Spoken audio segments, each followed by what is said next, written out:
many stories to be told about SmartICE, and we only have 30 minutes. So I'm going to try and limit myself to talking about what I was asked to talk about, which is Indigenous knowledge and science for ice travel safety. It's always a tough thing to follow Shelley in any conference. I'd rather go before her, but she has given you a good introduction to Mitamatlik and Inuit Knowledge. I'm going to add a little bit to that as I go along here. I'm also going to try and tell you things that I'm not going to talk about, but I'm happy to talk about afterwards or on the bus or whatever. Because, as I say, those stories I don't have time to talk about. I have been SmartICE for the last 10 years, it feels like, but I am a university research professor of geography at Memorial University. And one of those stories that I can tell you about later is how I became what am I? Recovering scientist, I think I described myself earlier as. But the scientist I am today has taken, as I said, I've been in the Arctic now for 40 years, but the last decade and the last 20 years, I've changed quite significantly how I view my research, how I view the university. In fact, I'm taking the ultimate step in retiring from my university in the next 6 months or so, because I no longer fit into it, and I don't see myself at university. And as others have told me, you have to close the door before another one opens, or that door opens for you. So SmartICE has dominated what I've been doing for the last 10 years, and I'm going to tell you a little bit about it in the next little while. Along the top, you can see that we're an award-winning social enterprise from the Arctic Inspiration Prize in 2016, which that year we shared with IKAARVIK, if my memory is correct. The Canadian Governor-General's Innovation Award. United Nations in 2017 gave us a Momentum for Change Award for a climate solution that other people could mimic or follow in other parts of the world. And last year on the left, feels like a long time ago now, but the inaugural Henrik Paulsen Academic Action Award, which is significant for us because it really looked at how it's not just about studying climate change, it's about what action can we take to make a difference. And this, in our case, involving real climate solution for Indigenous peoples. And also incorporating all of those values that we talked about in the sharing earlier this morning and what I imagine Shelley talked about in her session. So most of my work has been in the Canadian homeland for Inuit, which is referred to as Inuit Knowledge. And nobody should ever be working in the Canadian Arctic and not call it by its true name that is called by the people who live there. That's their homeland. So Arctic Canada, Canadian Arctic, yeah, probably we should be referring to it as Inuit Knowledge. I've also been more recently working with First Nations and Métis in the northern provinces of the Yukon and Northwest Territories here.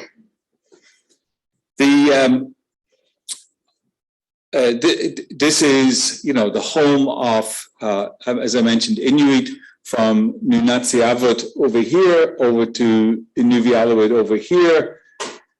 And this is made up of about 50 communities, which have only relatively recently been living centers for Inuit, where prior to this they were traveling on the land, subsistence hunting, and it is still very much a mixed economy. There's only about at most 40,000 people probably living across all of these communities, and the capital of Nunavut in Iqaluit, has about 6,000 of those. It's still a mixed economy, and you have Inuit who travel on the land, on the ice, hunting and harvesting to feed their families and to continue their cultural practices, and also to strengthen their physical and mental health. So this is the difference in thinking about the Arctic as a place to study. This is the Arctic that people live in.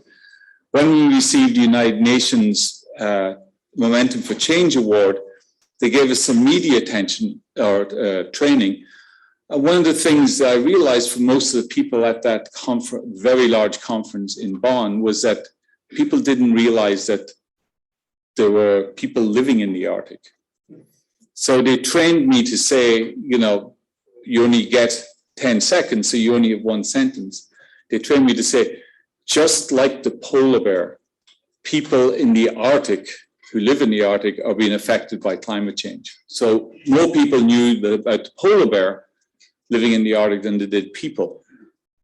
So it is a place where Inuit live. It is their homeland. And by rights, we as Canadians need to get permission to work in their communities, to work on that land. They're the rights holders, not stakeholders, or the right holders in that region. And that brings me to, just this simple photograph of obviously skidoo tracks on the sea ice, which really also emphasizes that sea ice, is an interesting phenomenon to study from a scientific perspective, but it is also where the people spend most of their time on that ice. And it's part of their culture. It's part of their identity. It's not only a winter highway and hunting platform, it is part of their identity.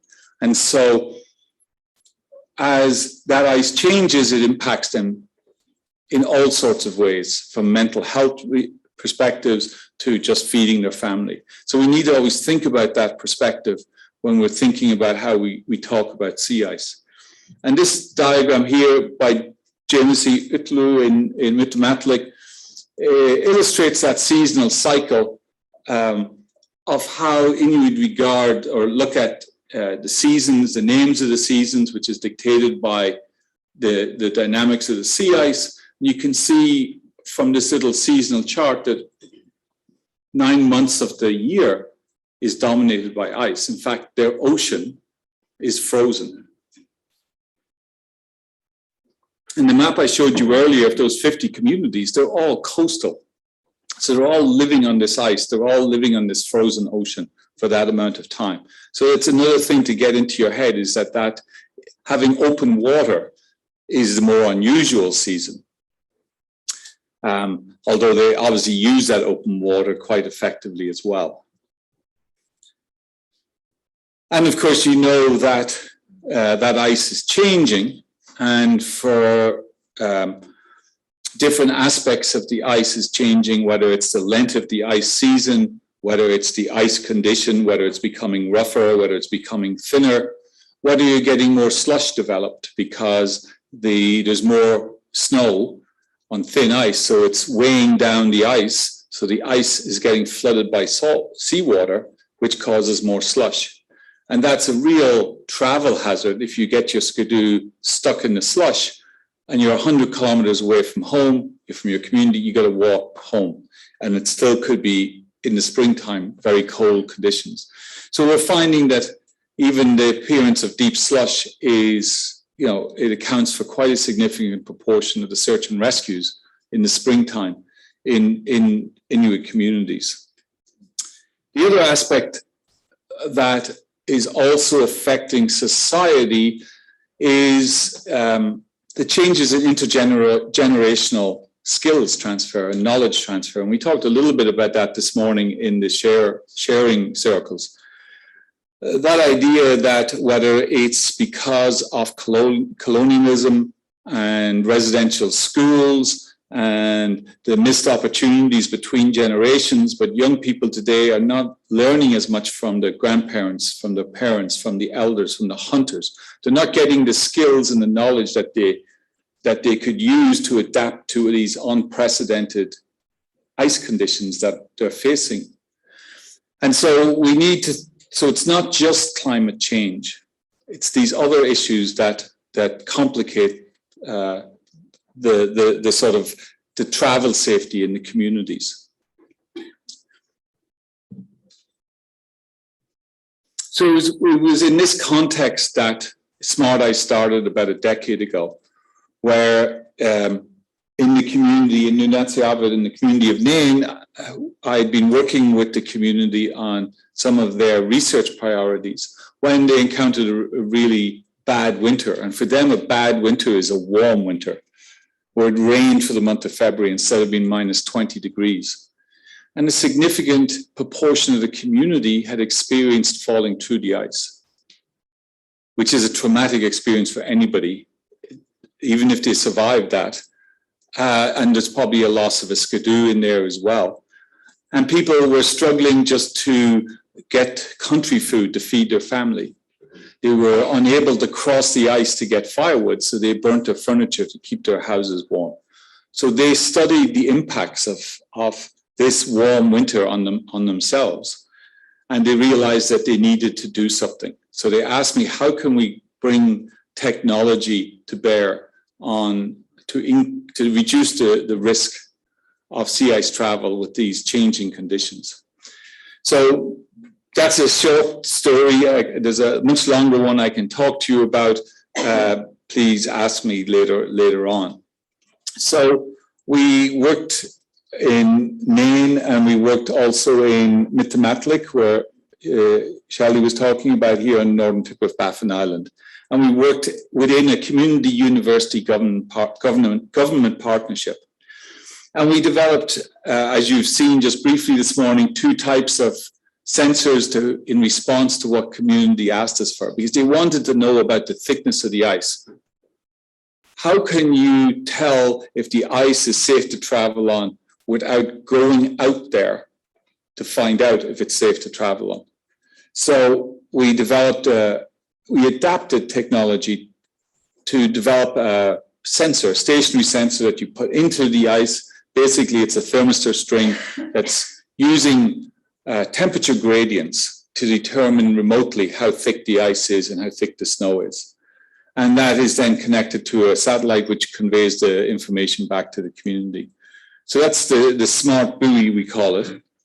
And we also developed a mobile sea ice thickness sensor, which is once again adapting technology. It was out there for agricultural purposes and looking at, it's an electromagnetic induction instrument, but we're using it to detect the thickness of snow and ice underneath this cometic or ice sled as it's traveling around on community trails.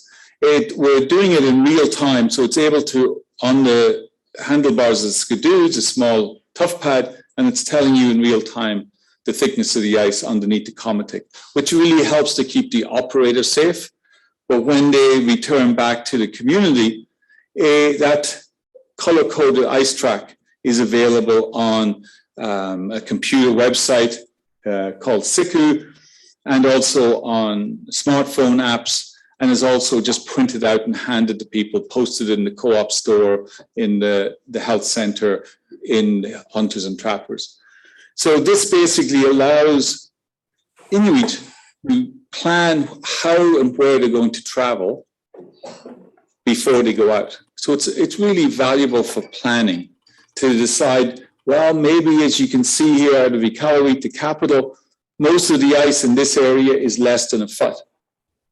So that means it could be just this a couple of inches thick. So you need to be careful and probably stay not along the center route.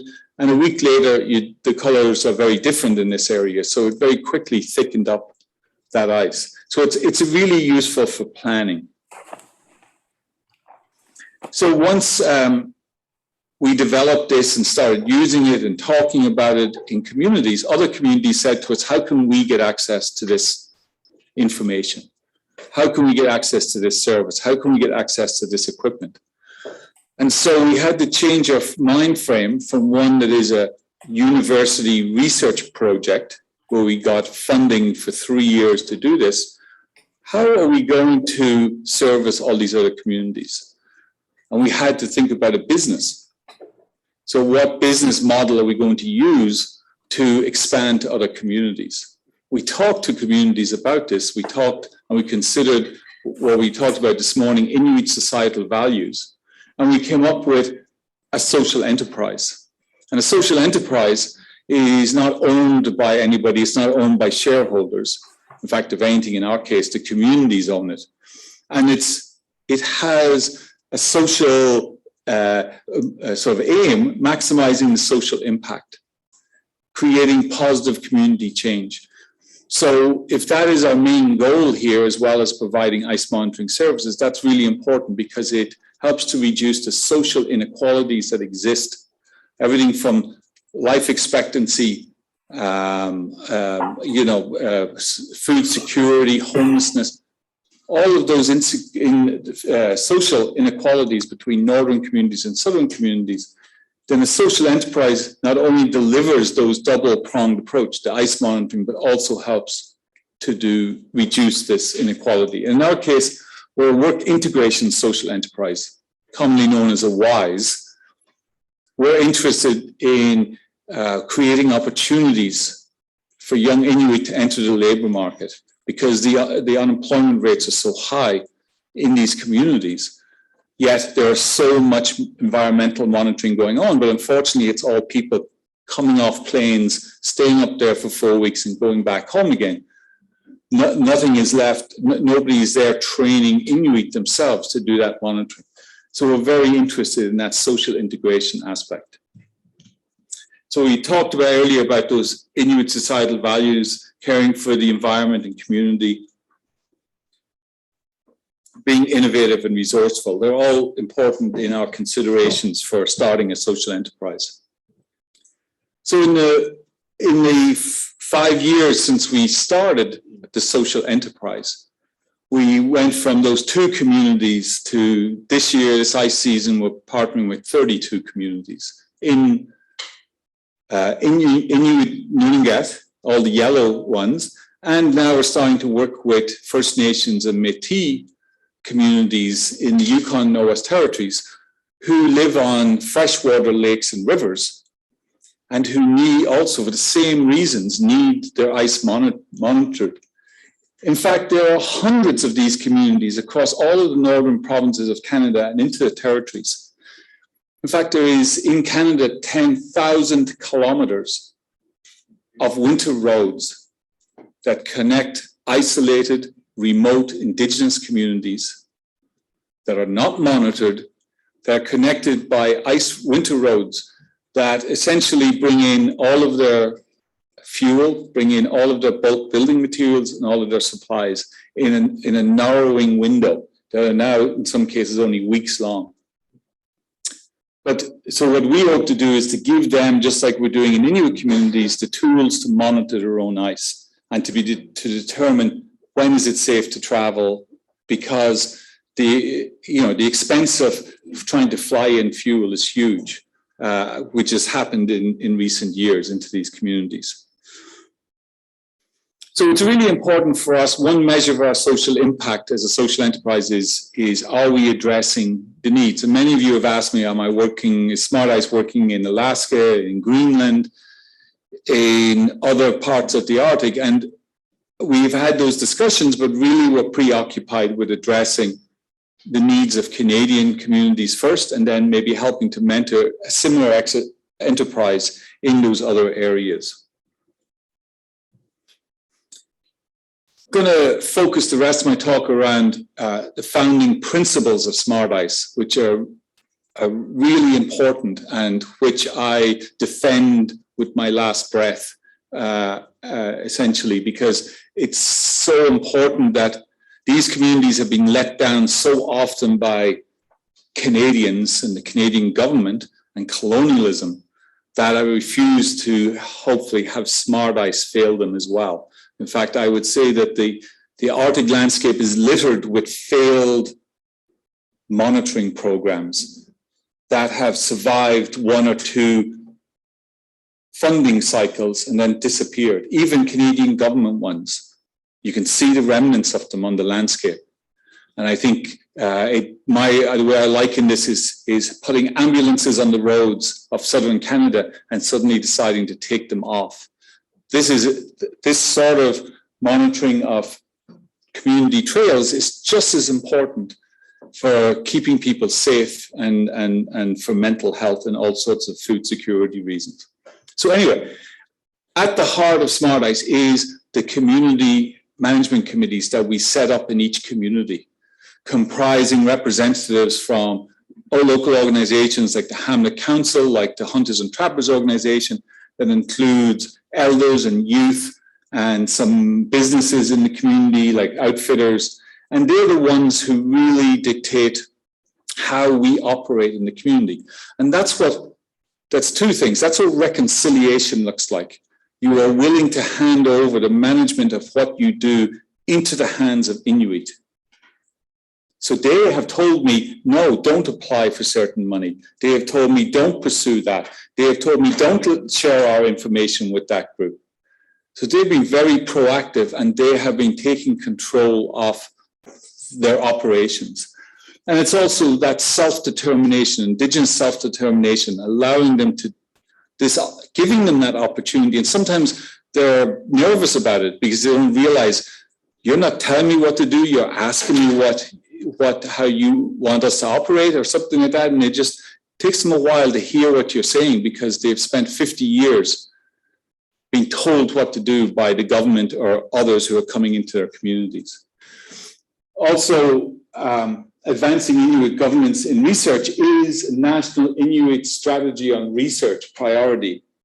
So the National Inuit Organization in Canada, Inuit Tapiriit Kanatami, has developed a national Inuit strategy on research, and there are 5 priority action areas, and one of them is advance Inuit governance and research. So we are doing that by allowing this by giving the opportunity for this to happen. Also, our board of directors is more than 50% Indigenous and will ultimately be 100% Indigenous. So really from the bottom to the top, we're trying to exercise that self-determination. Also, one of those priority areas is build capacity in Inuit Knowledge research. Really, that word should be not just build, but sharing or harnessing. A lot of capacity already exists in these communities. It's not something that we're suddenly bringing there. So the wording is a bit odd, but nevertheless, you can get the sentiment. And what we're trying to do, because we empower those communities, we train Inuit to be the operators, the producers, the technicians for our equipment. And that's really important to us. So here we are, I'm up in December. You can see Arctic Bay in the background. It's about midday or so. It's obviously the dark season, right on the ice, up teaching some of the trainees how to operate. But not just that, we are now training Inuit to be the trainers, taking myself out of the picture and others and trying to make sure that that is happening. And as you learned this morning, how important that is for Inuit to be training Inuit. So I'm not going to say much more about that because of what we did this morning. As a social enterprise, it's really important also that where we can have that positive impact in the community. It would have made my life a lot easier in the last 10 years if I had taken all of that instrumentation and had it built in Toronto and shipped into all the communities. But then all of the employment would have been in Toronto, all the profits would have been in Toronto. So what we did as part of our Arctic Inspiration Prize was we said, we are going to open the first ever technology production center in Inuit Knowledge, where we train Inuit youth to assemble the sensors that ultimately are distributed to communities across Inuit Knowledge. And that's really important from a perspective, from a social enterprise perspective. And of course, we have programs that try to bring those Inuit youth into the labor force. It's a pathway to work in the center. We've graduated 19 of those young people who've now gone back to school, gotten jobs. And what we focus on are what we call NEET individuals, not in employment, education, or training. So typically, young Inuit who've fallen through the cracks not at school, not in a job, not in training. We give them the certification, we give them the experience, and then it gives them that jump to go on into the community. And we're running out of time here, I'm going to move more quickly. It's a really important for us as a social enterprise that we report back to communities. So we give them annual sorts of reports, but sometimes it's that anecdotal sort of comment from our community management committees that's so important. Prior to SmartICE and Secumit, the name of the community management committee in Mitamatlik, there were more incidents on the ice. We're having an impact. But also, you can see here for these sorts of statistics, the number of youth that we've employed and trained, the number of elders we've engaged, the number of hours of employment, the number of communities. This is in one of those regions of Inuit Knowledge. But the really important part that I want to talk about, which is, and the focus of the talk, is about how our second principle is that this technology should never replace Inuit knowledge of safe ice travel. And so we've been working with elders and youth and communities. They have asked us, they say, this technology is great, but it only helps us to plan to go out on the ice. It does not, once we're out on the ice, help us to navigate these unprecedented and dangerous conditions. Please help us to document the knowledge that has accumulated in our heads over centuries so that we can share that with the inexperienced and young ice users in the community. And so that's what we have been doing. As one of the elders said, when we're on the ice, all we have is our Inuit traditional knowledge. So this is part of what we've been doing, and it starts with language and ice terminology. So really, it's as I mentioned it to one of your groups earlier, each of these terms, like in Western science, there's about a dozen or so terms that describe ice. A lot of it's about physical characteristics. It's about how well can an icebreaker break it? How can a ship go through it? Whereas the terminology for Inuit is about how do you travel on that ice? What was the weather like when it froze? What, therefore, is it going to be like when it breaks up? Is it safe to travel on? Is it dangerous to travel on? So these words, and here in Mitamatlik, we started to collect, we've got 67 terms. Other communities have over 100 terms for different sea ice conditions. So instead of me talking about it, I'm going to get Andrew to tell you about it. IKAARVIK is one of the many sea ice words in Inuit. IKAARVIK is an ice crack that is not freeze during spring. The sea ice words will put an image in your head as you learn them, and it is important that you have the knowledge to cross an Iowa because it can be dangerous. Sima is a very important area for us to hunt and harvest. It is where the stable ice called Kiva meets the open water.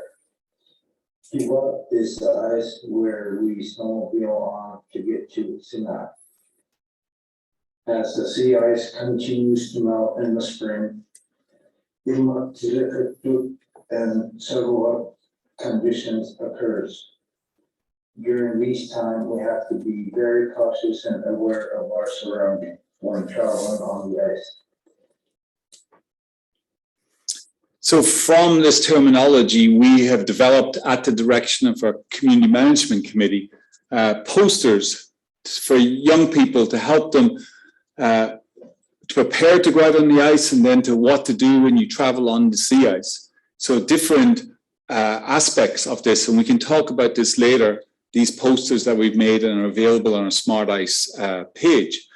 We also have created this, which is a book which we are next week delivering to every house and home in Mitamatlik, which is an illustrated guide to all those terminology that they have given us. So we're giving it back to the community so it can be shared. And so, for instance, this is one page of that household terminology book, which describes the IOAC that Andrew just talked about. We're also looking at that geospatial knowledge as accumulated in the experiences of Inuit traveling on the ice. Inuit have the longest sea ice records in the world. I'd challenge you to find a record that extends hundreds of years back in time and has been tested, has been evolved over time through their knowledge. And for the first time, they're starting to put it on paper. It's not just an oral record. They are the, as I said, and copying maybe quite often what Shelley says, they are the original Arctic scientists, the Inuit who travel on that ice. And here they are mapping out different aspects of the Inuit knowledge of sea ice travel hazards. And it's really important why they're doing this. And I want to have Olivia Komnick, who's helping her community in Arctic Bay to do this information, to map it on maps, tell you about it. And you might need to turn the volume up on this.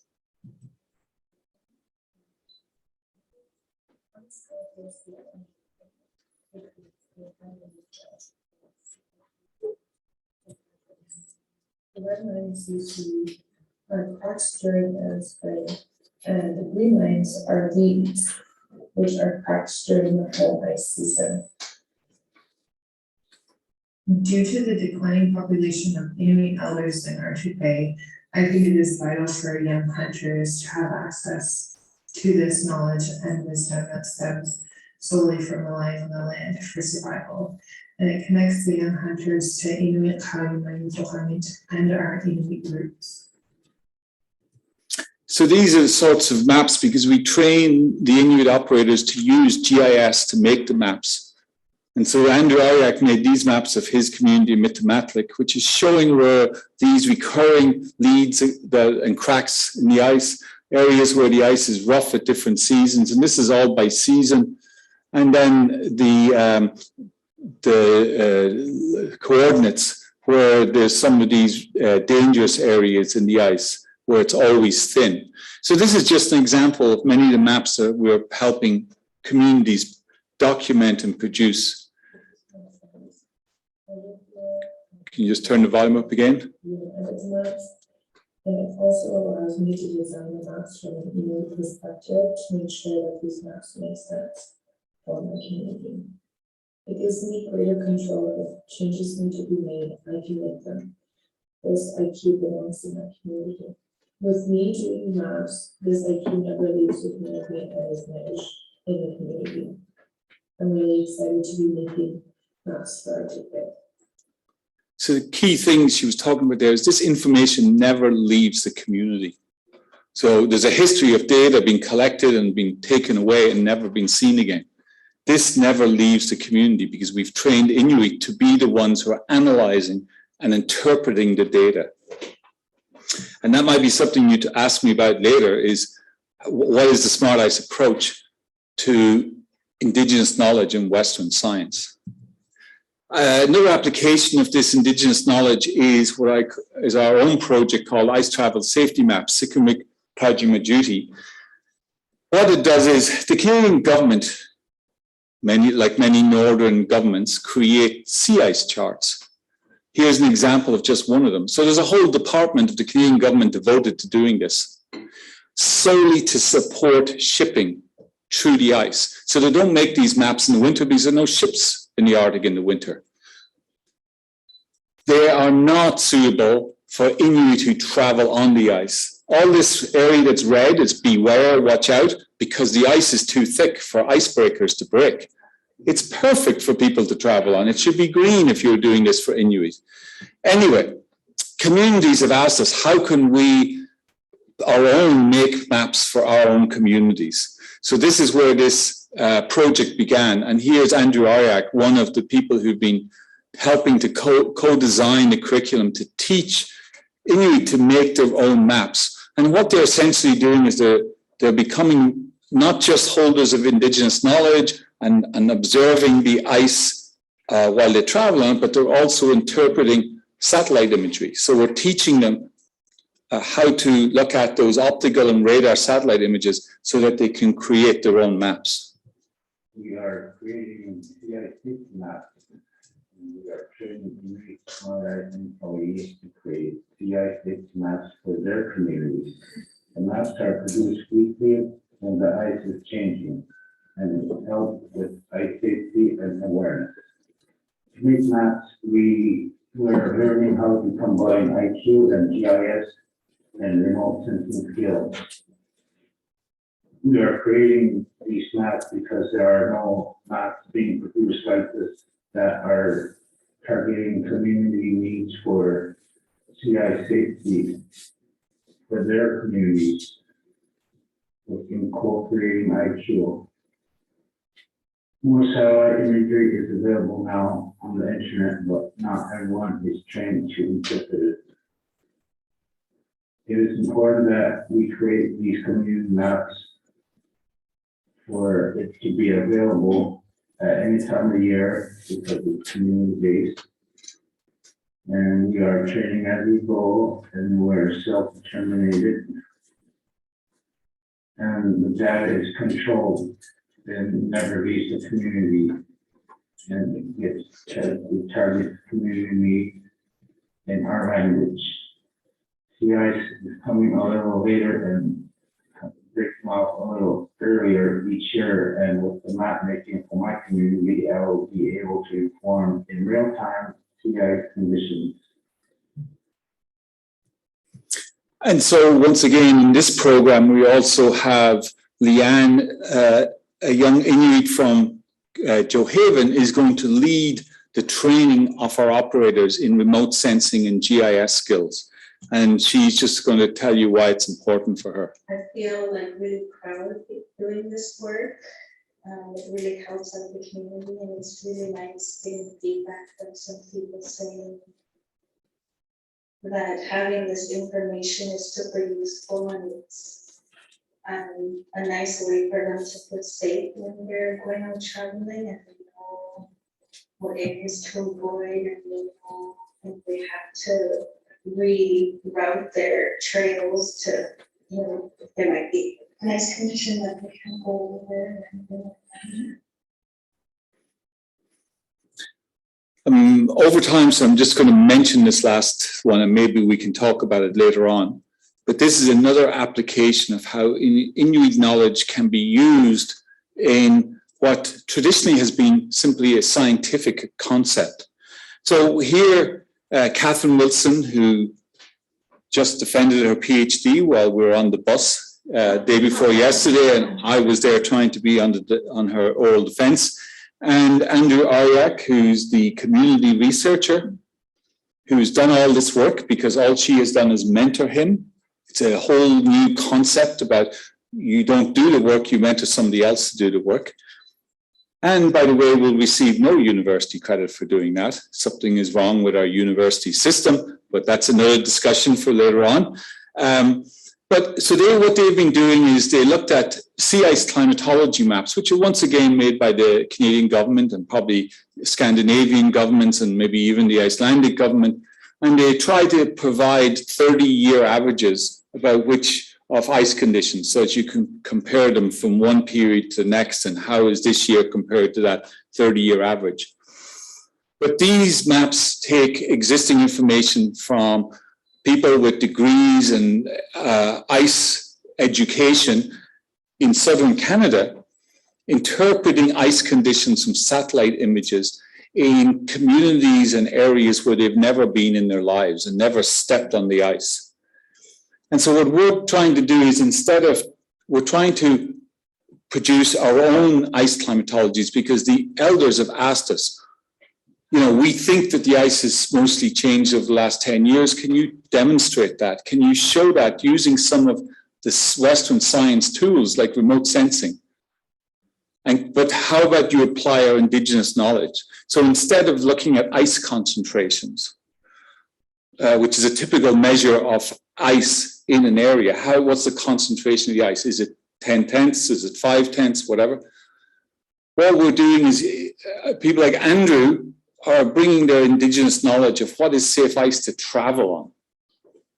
And so he's then characterizing the satellite image based on that basis, and then has looked back. So what Andrew did in the last 2 years is looked at several thousand satellite images and has produced 230 maps to cover a 23-year record of sea ice in his community, which is focused on traveling, safe conditions for traveling on the ice, not for shipping or ice breaking.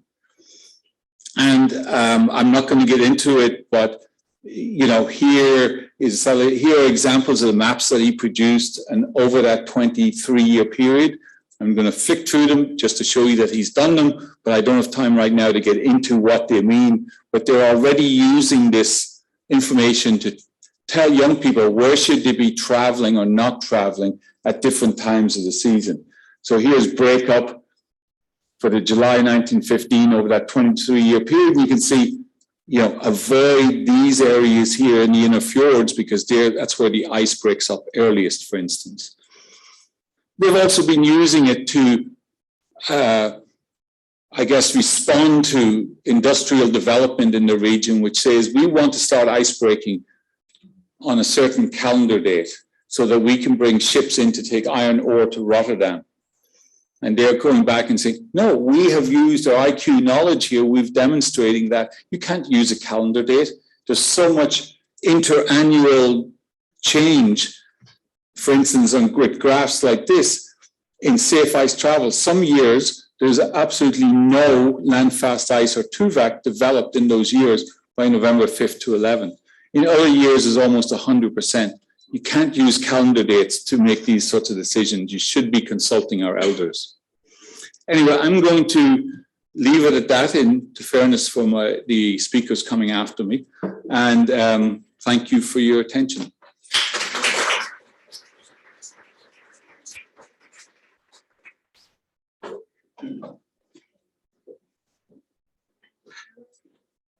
All right. Shelley is next with Justin.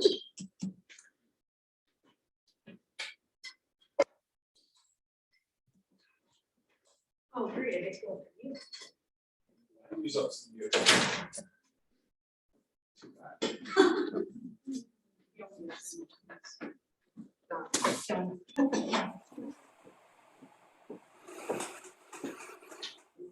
Thank you. I'm just hoping that Eric, Solomon, and Justin are on here. We're here. We're here. Are you able to? You guys unmute yourself and just let me know that I'm not here by myself. Yeah, we're both here. Shelley, can you hear me okay? We're right here. Uh-oh. Oh, I got a little change. Okay.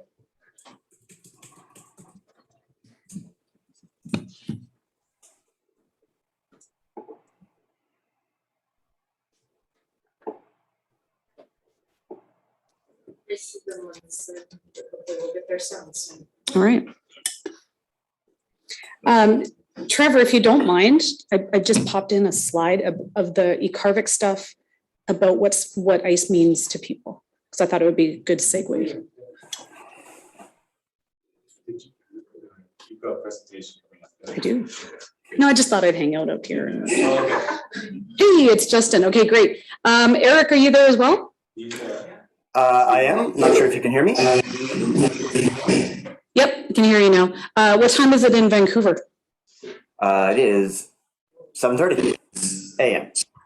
Oh, okay, that's reasonable. Eric, Justin and I already did a presentation a bit earlier, and so you're the missing link in the IKAARVIK puzzle. But just before we get to the IKAARVIK stuff, as a segue from Trevor's presentation, one of the things that I often see is that when we have this disconnect between researchers and communities, it's because we don't know each other's backstories. And so when Inuit talk about the importance of sea ice, for instance, you can think you know what they're talking about, but it doesn't mean you actually know the full story of what sea ice means to people. So the IKAARVIK youth in Pond Inlet did a bit of an exercise to say, how can we help people who aren't in the Arctic understand what ice means to us? Because as Trevor pointed out, ice to people who don't live in the Arctic is something scary and dangerous, and you stay off it, and it's a barrier, and it's something destructive. How do you help people to see the things that you see and the things you understand. So this, and next slide, please.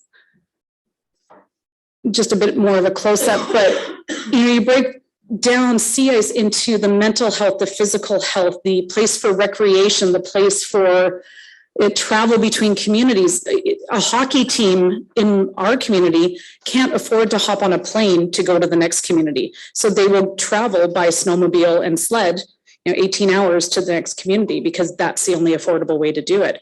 So you get to visit your family, you get to go to a wedding or a funeral via the sea ice. I guess if I was to compare it, how many people here travel on a road every day? Oh, look, everybody. If that road was gone, or if you had to fear that your family member who is going out on that road might not come back, that would be the closest I would explain to how important sea ice is. And I know that it's not easy to understand until you're there and you're watching people and you're fearing that they might not come back. But there's a whole lot behind that conversation of sea ice. And that also underscores why SmartICE is so important, because it's helping the world to understand this. Next slide. Okay, so Justin, we know you. How about Eric Solomon? Eric, you want to introduce yourself? Sure. I'll just very quickly. I'm Eric Solomon, and I've had the privilege of working with just a bunch of remarkable youth, and Shelley too, in the Arctic now for about almost a decade. But I'm based in Vancouver, and working with Shelley and with Justin on IKAARVIK, and I'm just going to leave it there because I know we're short on time. Yeah, so what I thought I would do in this one, Justin and I already talked a little bit about, what is Arctic science and who is an Arctic scientist. And I hope it shifted your thinking. It kind of maybe is a little bit backwards, but now we want to tell you a little bit about IKAARVIK as a program. So we did put up a slide earlier that gave you the link. Please check it out. But I think the story of IKAARVIK I told to one of the groups here who'd asked about the origin of it. But I thought it would be good to give you just a little bit of background about why this program exists. It really developed out of this frustration, as I told the first group, of having researchers and decision makers bypassing the Inuit community and coming up to someone who looks like me to say, what's going on here? Like, hello? Like, why aren't you asking the people who live here? And, it was this disconnect between the research that was being used for decision making and the actual knowledge base of the people who lived there. And so IKAARVIK really came from me sitting there going, this is stupid. Like, this is absolutely ridiculous. With the second group, I gave the example of, how would this group feel if, I asked Trevor to do a presentation on the experience of female educators in polar education. I kind of don't think you guys would stand for that, but somehow the world has accepted the idea of non-Indigenous people speaking on behalf of the Arctic. This is fundamentally kind of messed up, I think, and is absolutely not telling the whole story. So IKAARVIK came from that place of wanting to make sure that decisions were being made based on the best available knowledge. That's kind of the short story. I'm happy to talk more about it at any time if you're interested. But I think as an audience primarily of non-Indigenous people, it's probably good for you guys to hear from someone who's coming from the scientific background and coming from an education and communications background. And Eric can tell you a little bit about his entry into this world of listening and learning from Indigenous knowledge. Okay, cool.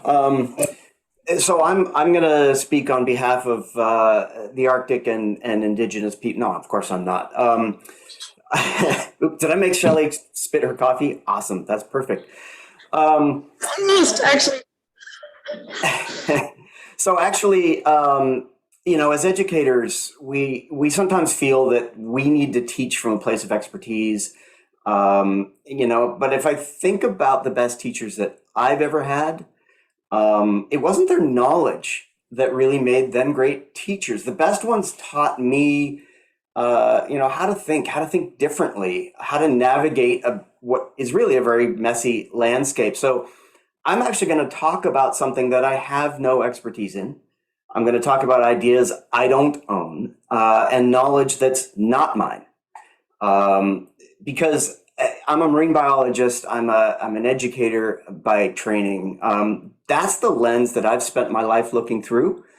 And that's the lens I'm going to live with. And I can do my best to see through other people's lenses, but the reality is that one's mine.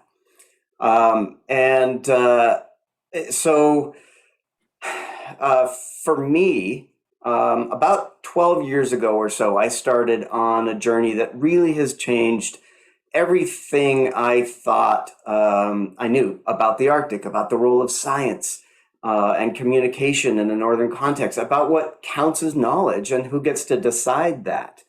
And I'm still very much on that journey. And at the center of that journey has been IKAARVIK.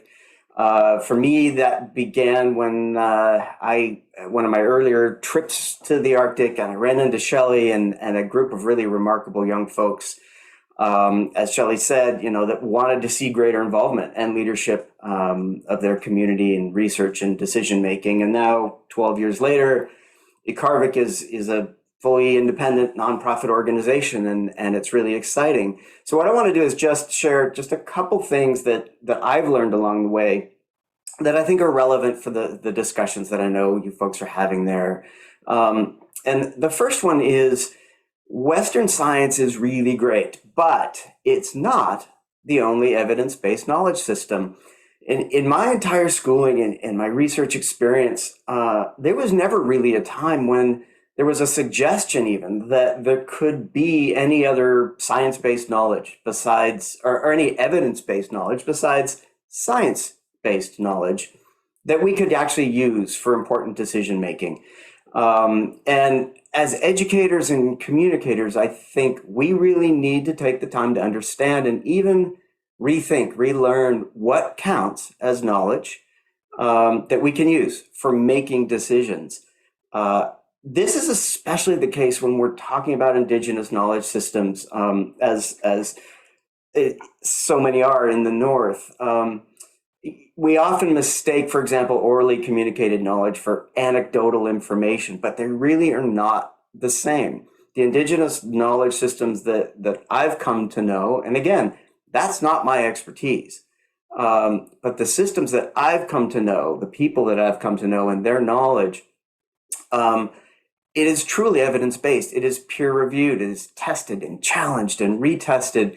It's updated when new information comes online. And you heard Trevor talking about that as well. And it's been the basis for a lot of very sound decision-making for millennia. And unlike Western scientific ways of knowing, where we try and separate the sort of the pure knowledge, the information aspect of it, from all the other contexts, the culture and the values and so on. Indigenous knowledge systems generally are these holistic packages that include that. They include the customs, the values, the practices, and the principles. It's one package. And that's also a really important thing that I've learned over time, because to truly understand the North, to truly understand the knowledge, the ways of knowing, and the worldviews, we need to understand it as that package. And I'll just share one last one, which is, we're at a time when we need to make really big decisions really quickly if we're going to rescue our planet from ourselves, basically, and the mess that we've caused. And scientists, we know, are racing to understand the Arctic, even as it's changing. The research agenda itself is generally determined in places other than the Arctic, though. What should be studied? How should it be studied? Who should study it? What knowledge exists? What needs to be gathered? That sort of thing. And we do this because we believe that we need to make our important decisions based on the best available science. And that's a really low bar to set when we're talking about one of the least well-known regions of the world, scientifically anyway. As educators, as communicators, I think we actually have the ability to raise that bar. We have the ability to change how we think about what counts as knowledge and start to shift our thinking from decision-making based on the best available science to decision-making based on the best available knowledge. We make that shift when we start to think about Inuit knowledge, other Northern Indigenous peoples' knowledge, and ways to not just involve them, but allow these folks who understand that region so well to lead that discussion, that process, the setting of priorities and determining the best ways to gather that knowledge. That does not, therefore, mean that that knowledge is there for the taking, right? As Trevor said, that's been going on for generations and it has not worked very well, at least for those people in the North. But if we recognize this Indigenous knowledge as that package of values, practices, principles, together with the information that is valuable too, then we can start to rethink how we work together, how we actually collaborate to understand the North better. And so as educators and communicators, I think you folks are in a really amazing position to be able to really start to shift the way we think. And the way we think means the way we're doing what we're doing, how we're learning about and how we're talking about the North. I'm going to leave it there and turn it back to Shai. Yeah, just again, I just keep supporting SmartICE here, but when Trevor was talking about the depth of knowledge, this is my family going on a Sunday drive because there's no malls. You got to do something with the kids. But if you look at the trail, considering how vast this space is, do you find it interesting that there's like a highway? It's because the mindset for how you travel is completely different. People aren't out there zipping around and making their own trails. You travel there because the most knowledgeable person set that trail early in the ice season. And you can have confidence on there that you are not going to die. So I think if this was in the United States or Canada or Southern Canada, for instance, there'd be like tracks all over the place as people like, This is the fundamental mindset difference. This is showing how people respect their environment and respect the knowledge of that sea ice. So there's our highway. And I mean, you can, back from town, you see the highway. I just think it's just kind of a nice example of what Trevor and Gillian were talking about earlier. Next slide, please. So Justin, can you follow up on Eric's point, which is, generally speaking, the research agenda is set by someone else somewhere else, and talk a little bit about how IKAARVIK has flipped that by setting community research priorities. All right, thank you. So in this picture, you see a bunch of young Inuits looking at something. And I think this is a good example of how Inuit think of when they see working together. And excuse me. And this is the thing about how because that's always me with my Nunavut internet. And this is how I see IKAARVIK running these sort of conversations. So as an example, I'll use invasive species from priorities. So IKAARVIK, for example, when IKAARVIK was talking to the youth that were involved, they wanted to have something that was not only community based, but was community driven. So the youth came up to the community with a presentation in the community hall and said, here are the things that are going on around us right now that you should take a look at and see if you are concerned. What are the priorities that you want. And so the community gave feedback and said, listen, there are a lot of ship traffic in front of town. I'm worried that there's going to be invasive species in the ballast tanks. And we're worried that foreign organisms or animals might come in and destroy the wildlife. And so with that, the youth not only consulted and had a conversation with the community, but they were also driving it as well. This wasn't anything with Eric or Shelley or even my own, agenda. This was all decided, based, and communicated in the community. And so that's one example that I think works really, really well in the North, especially in the context of the Canadian North, is when you stop and listen to the Inuit who have lived here since, time immemorial, then you will have, like I said earlier, more effective, more qualitative, more quantitative data for your research. And so I'll shut up there. So one of the things that Justin is pointing at is how IKAARVIK operates. So, Eric and I don't go in and teach anybody anything. I like to make tea, I like to hang out, and I like to ask questions. And the question that IKAARVIK starts with is, when we work with the youth, we say, if science was completely up to you, what would you be studying? What is important to your generation? Now, sometimes those priorities are the same ones that a scientist elsewhere would come up with, but often they're things that aren't on anyone else's radar. It's interesting to see the division, but it's also really interesting to see the commonalities. Now, with the commonalities, it then becomes a question of finding mentors, if needed, for the youth to create their own research projects.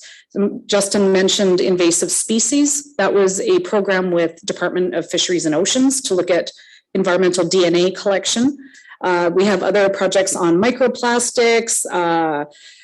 Oh God, there's so many. The impacts of increased shipping, just full stop in the Arctic. But this one, I think, Eric, it would be great if you could talk a little bit about Kugluktuk and how they went from priority to project. Sure. Yeah. So this picture is in Kugluktuk, and this, Shelley said it starts with this question: what would the agenda be if you were to set that research agenda? And in the case of Kugluktuk, the youth did a workshop. As again, Shelley and I don't teach anything. It's about facilitating the knowledge is there, the capacity is there. We're just there because we're lucky, I guess. So in this case, the youth said, well, we're really concerned about the health of the Coppermine River. It's a super important river for the community. It is a highway inland. It's an important source of food and food security and recreation and so on. And they're seeing lots and lots of changes.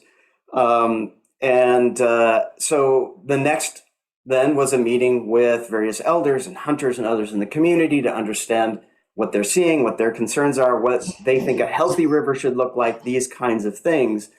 That allowed the youth then to start to think about what kinds of things they might want to monitor and look at over time, questions they might want to ask. Once they've done that, then the next step is, okay, well, what resources already exist in the community to answer the questions that you have? And this is an important shift because often it's, okay, well, let's go get a scientist to do it. Well, hold on. We start there, right? There's actually a tremendous amount of knowledge and other resources in the community. And then often in these communities, there will be some expertise or some technology that would be able to come from elsewhere. The youth then are matched with a research mentor who really is interested in working with youth and willing to kind of set their, leave their ego on the plane, for example, when they come, and allow the youth in the community to actually own, run, drive the project. And just help with their aspect of it, which is, well, I happen to know that there are some sensors you could use if you wanted to test this thing, and you could do this, right? The youth set up a project. They're now in their third They just finished their third field season of collecting all kinds of data on the river with sensors and loggers, time-lapse cameras, all kinds of things. They then, rather than send the data off somewhere in the south to be analyzed and to get a report back that says, here's what your information told us, we have a results workshop. Rosie Smith, who's the research mentor in this case from University of Waterloo, came up, and we spent a week with the youth just going through the data in a very raw form, slowly allowing them to sort of see how these numbers are starting to tell a story. They put together what that story is, other questions, things they think the community might be concerned about. They then created a communication plan, and they put that into action, and they did a full community meeting where they presented their interim results. They anticipated concerns people might have and were prepared to answer those. The project continues. The equipment stays, it's owned, by the community, and they can continue to monitor for as long as they want. And IKAARVIK is there to support any way we can. But that's essentially one example of how this can work.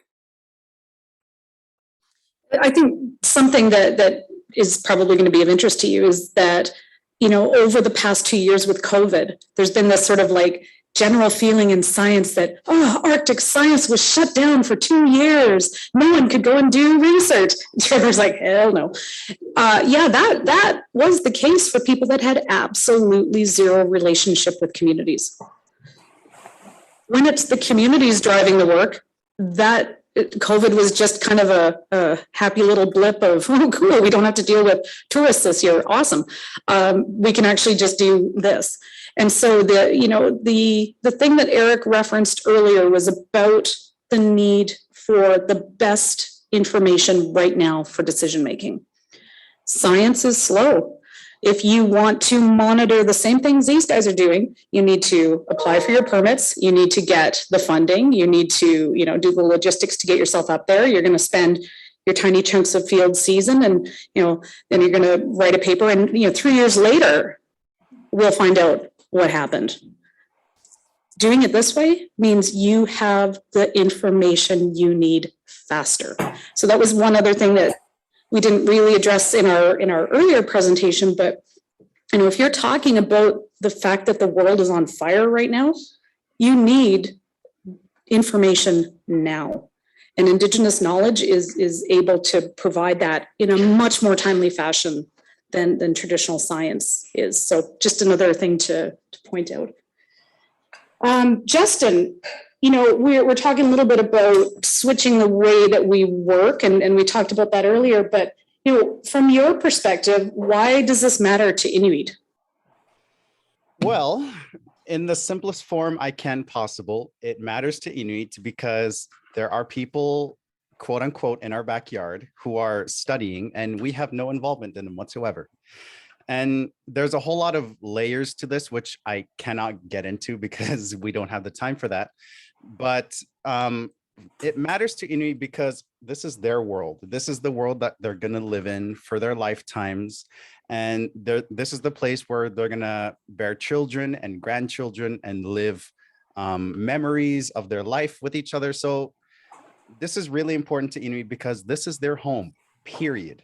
And so we want to have authentic and more engagement from the communities. And then I'll say another thing, just to close off here from my part anyway. I want to say that it's also important to Inuit because the youth, particularly between the ages of like 10 and 30, 35, that generation is at the perfect sweet spot to be able to interpret this information with both resources from modern Western technology and science, as well as from the elders who are still, in those communities who have firsthand experience of learning these really cool and really important cultural skills, knowledge, and values. Next slide, please.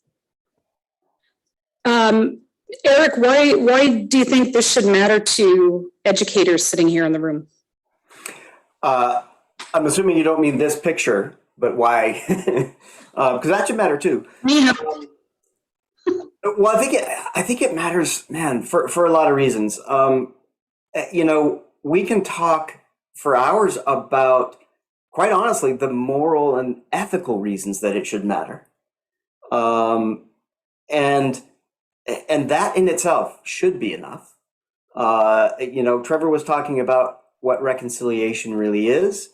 You know, we've tried for you know, generations to do things very much the wrong way. And I think the onus is on us to do things differently. So that's one. The other, though, is, again, I think as educators, communicators, researchers, we have the ability to address some really urgent issues by thinking differently and by approaching things differently. We've seen it work. We know that it works because we're seeing amazing things happen in the communities right now. And it is leading to, yes, scientific publications months later, but it's also leading to people's ability to act and act in a timely manner and make decisions. And that's huge. Yeah, and that, wow, it's almost like you scripted that, because that was going to be my point, is the ability to act. I think sometimes, and we had talked about this in the group, is the North has been so dependent on somebody else speaking for it. And that is like, that's so done. That is so not what the world needs right now. The world needs to hear from these two young women. This is at a hearing for a proposed mining project. Now, typically, young women wouldn't be at this type of thing. That was never the place for women. It was always, you know, when you imagine Arctic, it's always like some like man standing on a thing with a spear or whatever. There hasn't been that place. IKAARVIK is most passionate about giving people time and space. I don't think there's any rocket science here. Raise your hand if you've been to university. Like I'm watching you through, like you haven't been. You're like, yeah, I guess I have. Okay, so what is the difference between you guys and these guys? They come from a crap ass education system where they're graduating possibly with grade 8, if they're lucky, if they've graduated at all. The system is broken, and that has produced a dependency on someone else speaking for you. What we do is this is not magic. I just make a big pot of tea. People come to my house, hang out at my table, because we don't have an office. We don't have workspace. I have an incredibly large tea budget because I'm feeding a lot of people tea all the time. Even have some SmartICE people come and drink my tea. SmartICE class. Oh, Yeah, we're sending Trevor the bill for that, by the way. Okay, excellent. But what is the difference? The difference is just you had the ability to take years of your life to focus on your interests and your passions. These communities are completely reacting.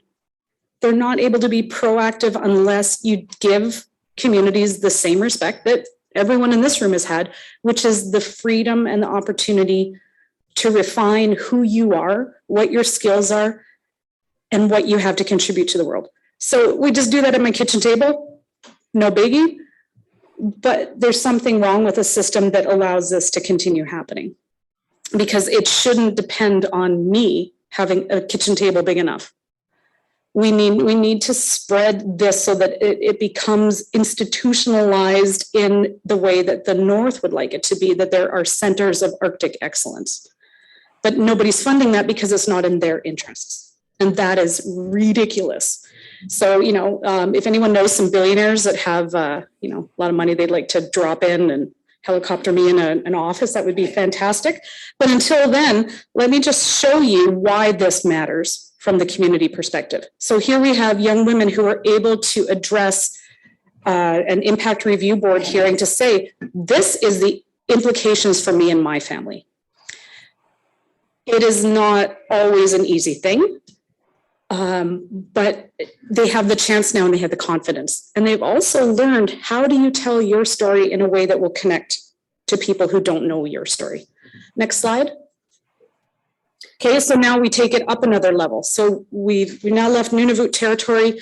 If you're Canadian or if you get Canadian news, this man here, Peter Mansbridge, is probably the most respected Canadian broadcaster, or news broadcaster. He came up to the north to do a documentary on climate change. And he sat there with this group of IKAARVIK youth. There's Justin in the middle. And you can see he's like riveted by Justin, as we all are. And he later told the documentary filmmaker, he's like, I've never met a group of people like this.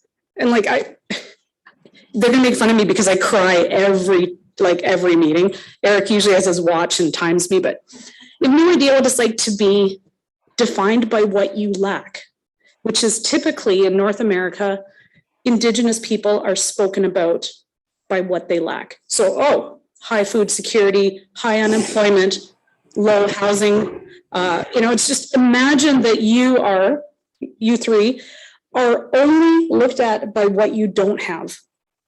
That's messed up. Instead, these guys can talk to the world as the experts. It's a complete shift. So rather than being defined by the highest suicide rates in North America, now you're defined by your leadership in Arctic science. Huge. Next slide.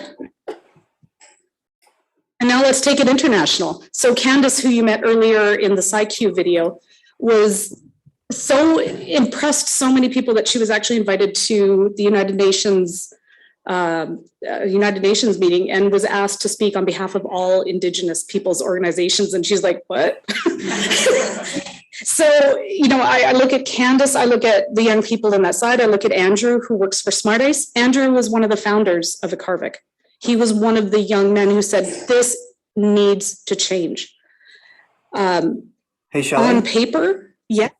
If I may, I just wanted to simply point out, Candace is now the chair of the board of directors for IKAARVIK. Yep. Again, on paper, you could say, oh, okay, so we could take any of these people I've just mentioned and say, wow.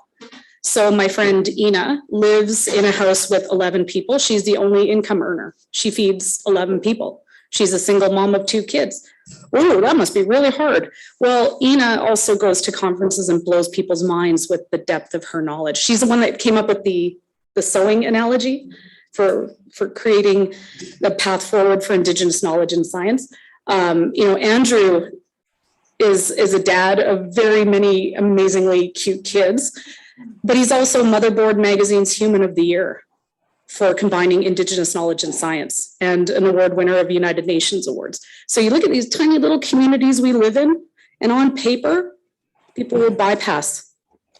But what exists there is incredible strength and determination and abilities, and they just need you to be the other side of the bridge. That's what I would say. Next slide. Or that might be the end. Woo. So, any questions?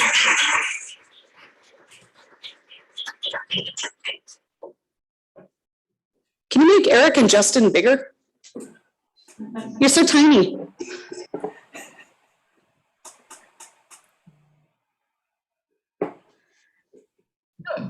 Any questions? We're supposed to do that other session still on clothing. We have 11 minutes. Oh, am I doing that right away?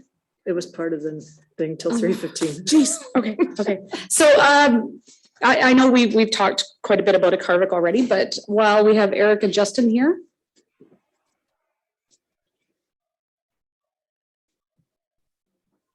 Hi, we're here. You broke their brain.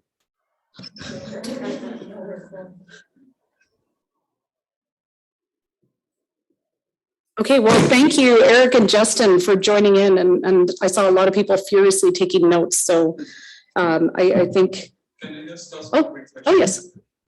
You're going to need the microphone, though, because they won't hear you. It's just a curious education question. Okay. So is IKAARVIK or any other organization working with the Canadian government to shape the curriculum or the education system? Because you said it is kind of broken as well. So is there something going on there in terms of curriculum development or otherwise? Shelley, can you repeat the question? Not, yeah, is IKAARVIK involved at all with curriculum development?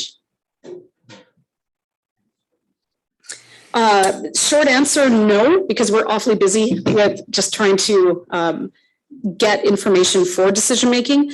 That's also, I think, something that probably of all of us, I think Eric would be the only one who's kind of qualified to think about curriculum stuff, because I wouldn't have the first clue personally. But yeah, I don't know. You want to take that, Eric? Well, I mean, I agree. The short answer is IKAARVIK is not directly involved in curriculum development. We have certainly had conversations or had questions, you know, or even had some things to review, that sort of thing. But for the most part, that has not happened. And in fact, I think where there's a real need in that curriculum development is actually in the North itself, where the education system is really based on, I think it's, for Nunavut, I think it's still probably the Edmonton, Alberta curriculum. Yep, and it is. Yeah, so that's I think where there's a lot of room for work, and I'm sure a lot of IKAARVIK youth would be excited to be involved in that one way or another. Mm-hmm. And I will say, IKAARVIK is not working. Yeah, Eric said IKAARVIK's not working directly with curriculum developers like the territorial governments or any government for that matter. But yeah, we're right now we're focused on interacting and talking with researchers who come into the communities we work with. And yes, if there is a need or an interest for us to go into that curriculum development, and if we see it's making sense, then for sure we'll definitely do it. But as Shelley said, right now, our capacity is very, very limited.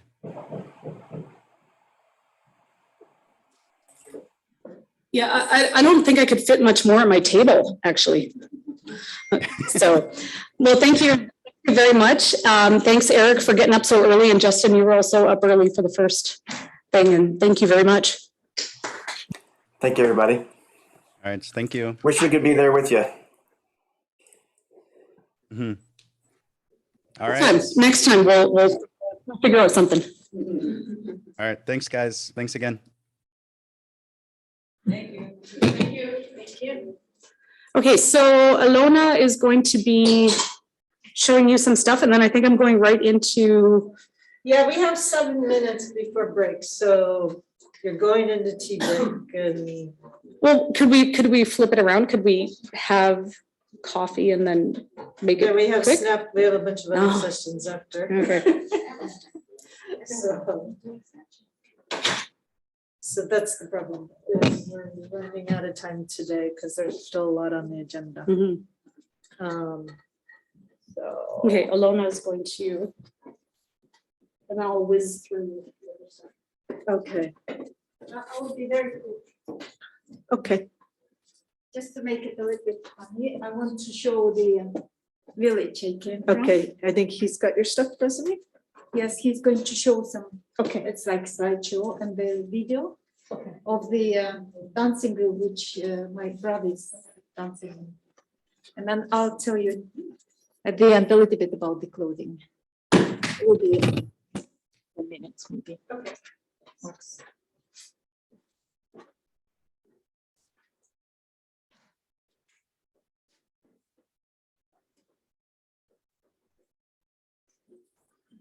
This, to look at the video, remember I told you that we are imitating the animals in our dancing. So look at it and see if you can recognize some kind of movements. Because if we have time tonight, I'll show you some of the movements.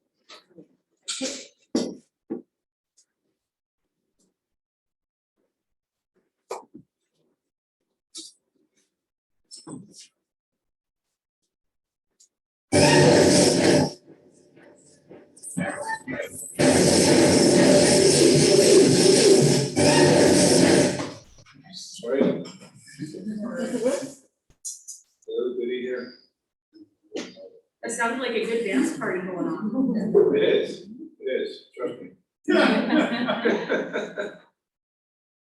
just need to share the screen. Actually, sound.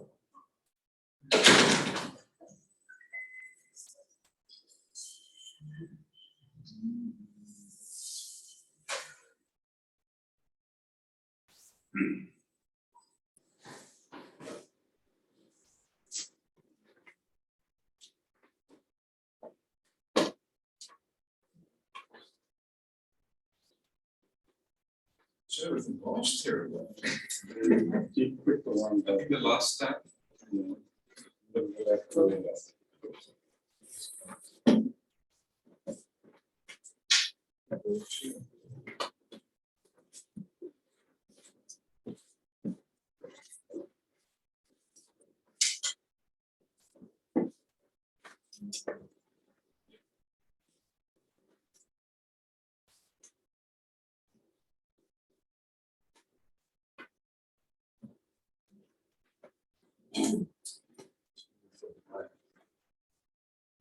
Maybe I should start late while we are waiting. That'll work. Should I do that? Sure. Yeah.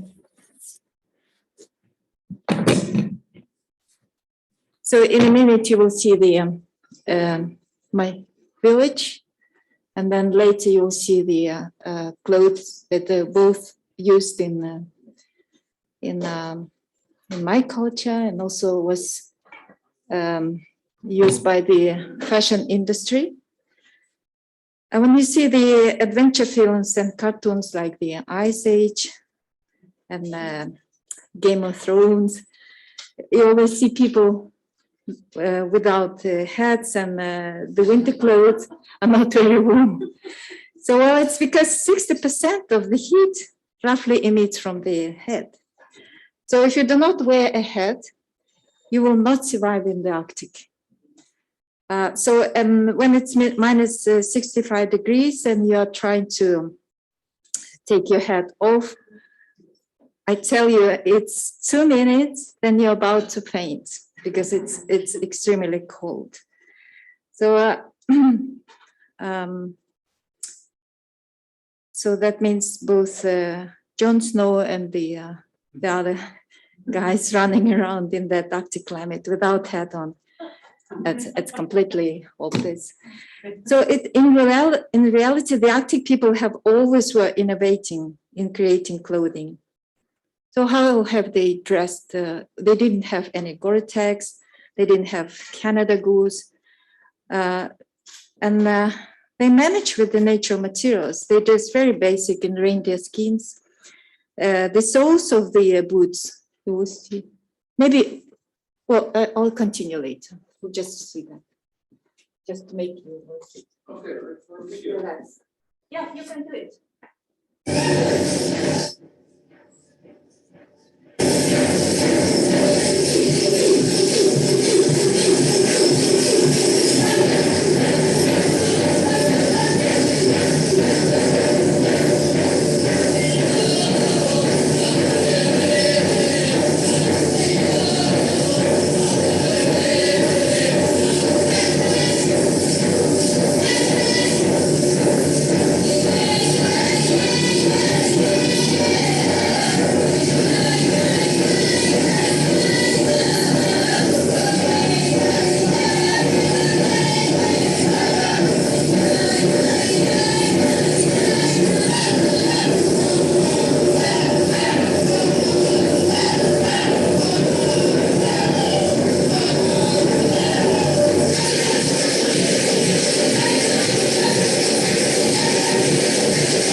pictures.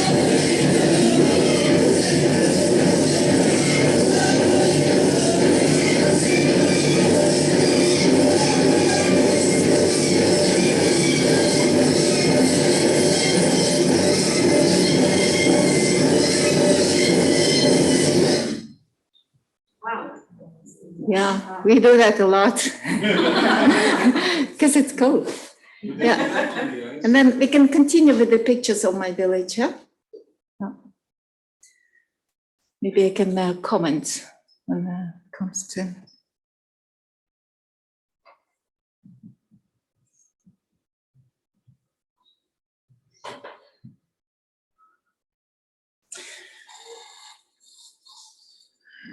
So they are not like in order. So this is my daughter. She lives in Copenhagen, but now and then we travel to my community in Kamchatka, in the far east of Russia, where they, you know, hunt and fish with their cousins. So if you could just make it like slideshow. Oh, yeah, here the boats that are used in the community. This is my family. My mother sitting there. So this around June month, everything is just green.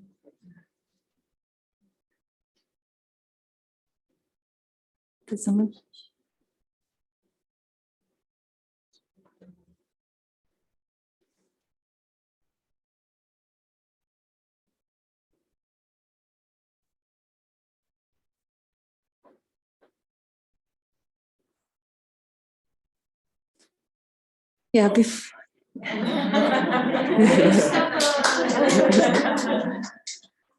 I moved to the boarding school in the age of 10, I was fully dressed in reindeer skins. My mother made them and tanned them by hand and softened them.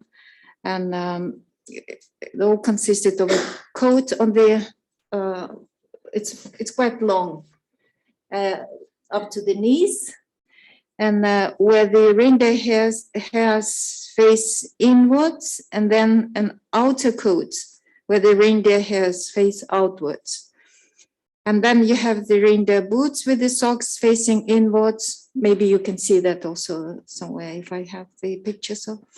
And at the bottom of the boots, we put, inside we put hay, grass for insulation.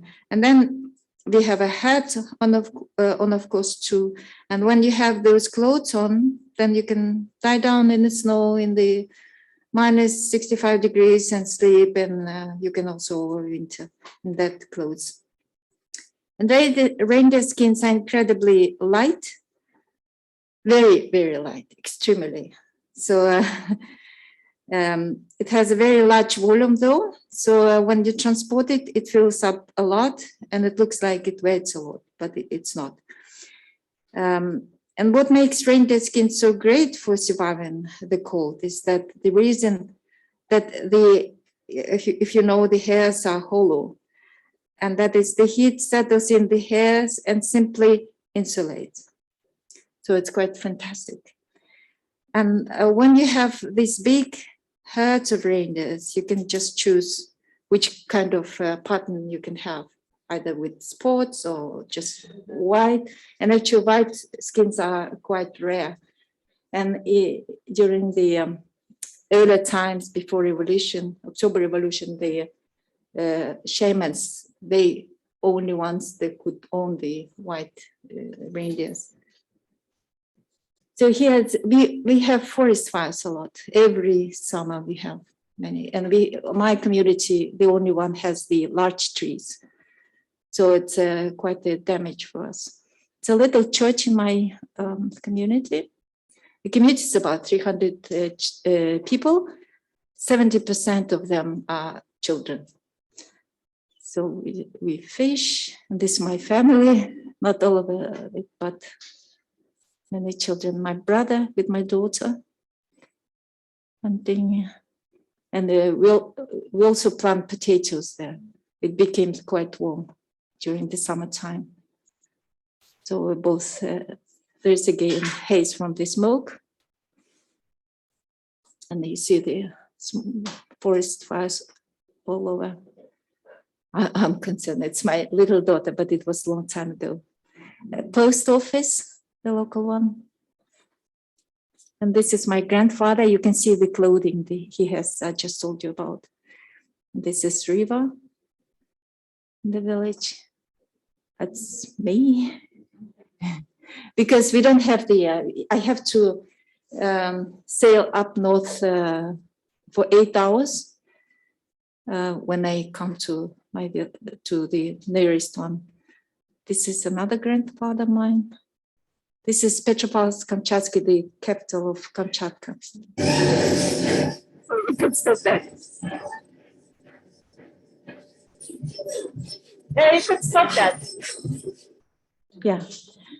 And then I was going to show the fashion folder there, I called, with the clothing. I just collected on the Pinterest because I once found in Copenhagen a jacket made of Carole Fakil, who is the French designer. And she used the patterns of my grandmother's event dress. So I bought that jacket. It cost like 3,000 kronas. I don't know how much is it in quite a lot. So,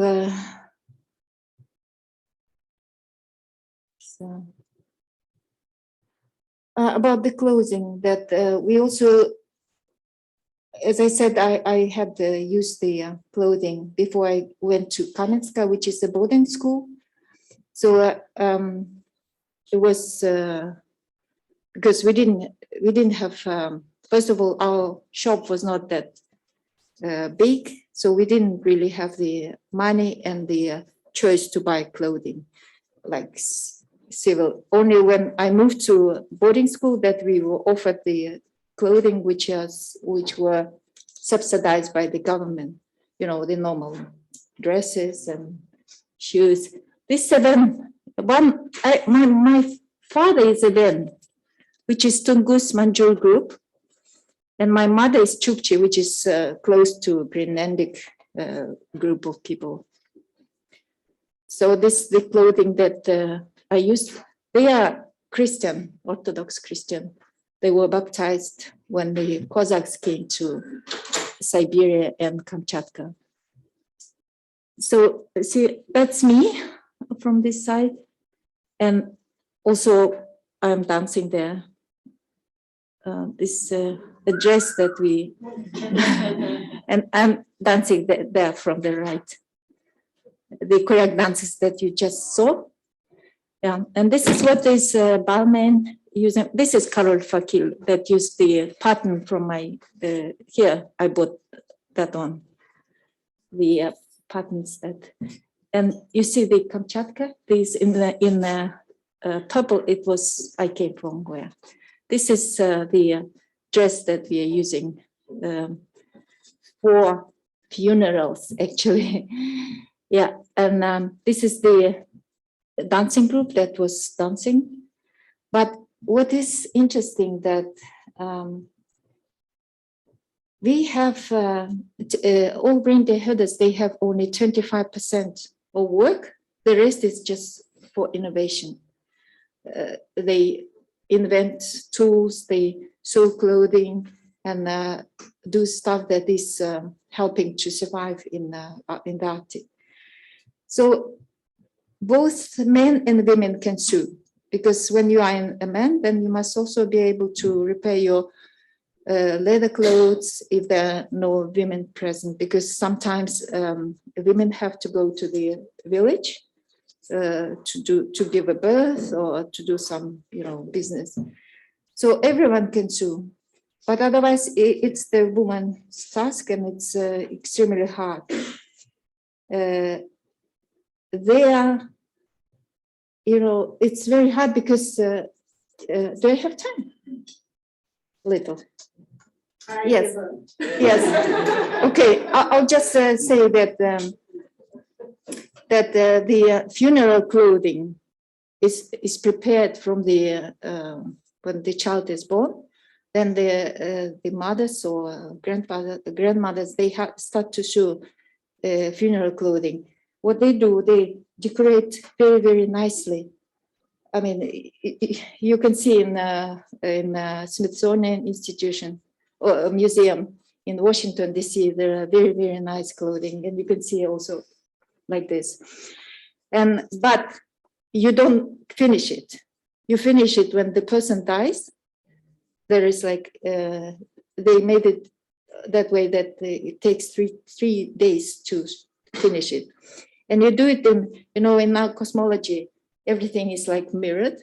So for example, here we make very stitches quite close to each other, but for the dead person, we do it very, very wide. And if you do it before the person dies, it's very bad luck. So we don't do this, but it's very, very beautiful. Just have to see. So the very challenging time, it's this spring, because we don't have the it's not very cold in the winter for us, because if you have the right clothing, then you survive. But the challenge comes in spring and summer, where there are so many mosquitoes, different insects, and the women, they are working hard to make the skins and everything. What they do, because it's a very hard job, they're using fluagaric. It's the mushroom that is with red, white spots on red, and that helps them to go through the pain. And I know that because I've been helping my mother. I didn't use the fluagaric, but I collected. And you know what? When I collected, once I brought just one head without leg. But then my grandmother said, "Oh, I can't use it." And why not? Because if I use just head, then I could feel that my legs, the lower part, will be cut off. So everything should be like in one with, even though it's broken, it's okay, but it has to be one mushroom, because mushroom is the person in the other world. So it has to be like, the real person with all the things in. So, okay, I can talk a lot, but I think I have to finish.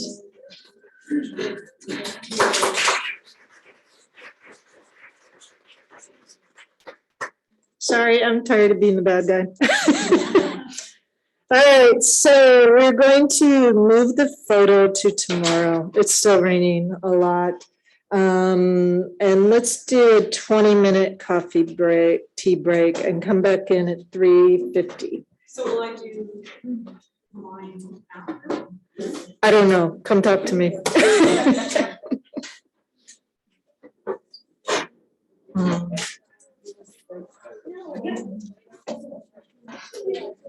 Say that